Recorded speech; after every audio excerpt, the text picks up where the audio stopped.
Globule Radio et la journaliste Lucie Vado étaient au festival d'art contemporain Artocène qui a lieu du 11 juin au 23 juillet à Chamonix pour rencontrer les artistes de cette 3e édition.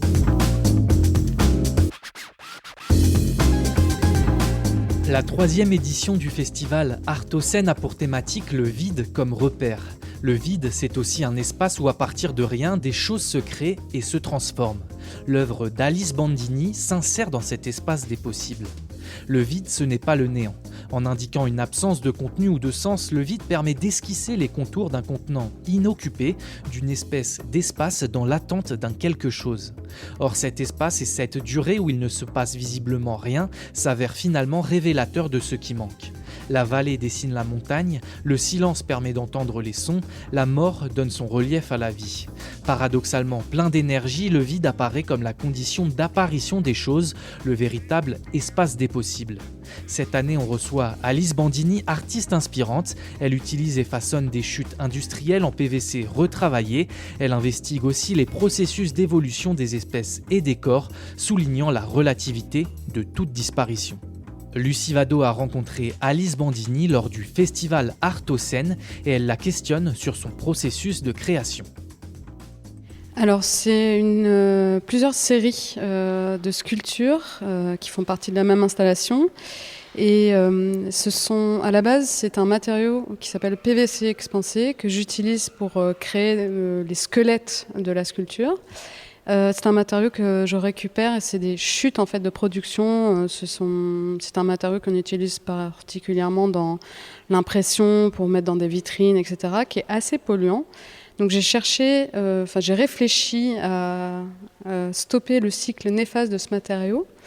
Et donc j'ai créé une sorte de processus où je viens englober cette matière-là dans différentes matières, à la fois avec un tressage à l'intérieur et à la fois avec des bains de plâtre qui viennent recouvrir cette matière. Donc en fait, c'est comme si les ossements retrouvaient une sorte de chair et de densité grâce à ce protocole, on va dire. Alors la thématique de cette 3e édition, c'est le vide comme repère.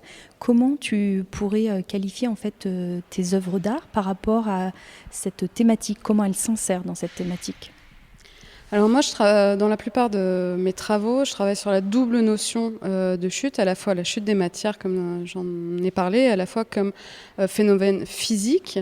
Le vide comme repère, en fait, je le verrais comme, par exemple, en tout cas dans mes œuvres, ce sont des matériaux qui sont très évidés, il y a beaucoup de percées, en fait.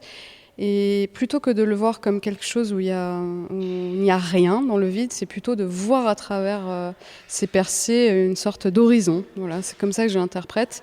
Et notamment grâce à l'interprétation que je fais des chutes et ce que je veux en dire pour le transmettre aux autres, pour dire qu'il y a quelque chose à faire avec ces matériaux-là. Et l'idée de toutes ces suspensions, est-ce que c'est évidemment pour ramener par rapport au vide ou comment tu crées cet espace en fait, justement ? La suspension, en fait, ça permet d'avoir une visibilité, une sensation en fait, qui ramène à la pesanteur évidemment, mais qui ramène aussi à la gravité.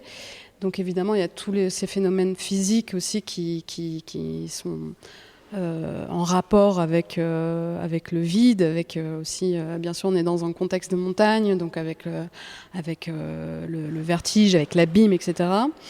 Mais c'est aussi pour attraper en fait la vision du spectateur, c'est parce que avec la suspension, ça me permet d'avoir des sculptures qui sont à hauteur de vision, donc d'avoir un contact un petit peu plus physique en fait avec le spectateur. Eh bien, merci beaucoup Alice. Donc retrouvez l'exposition au Musée Alpin d'Alice Bandini. Le festival d'art contemporain Artocène, c'est jusqu'au 23 juillet dans 8 lieux différents de Chamonix. Retrouvez toutes les infos sur artocène.fr et retrouvez ces interviews sur globule.chamonix.radio à la rubrique podcast.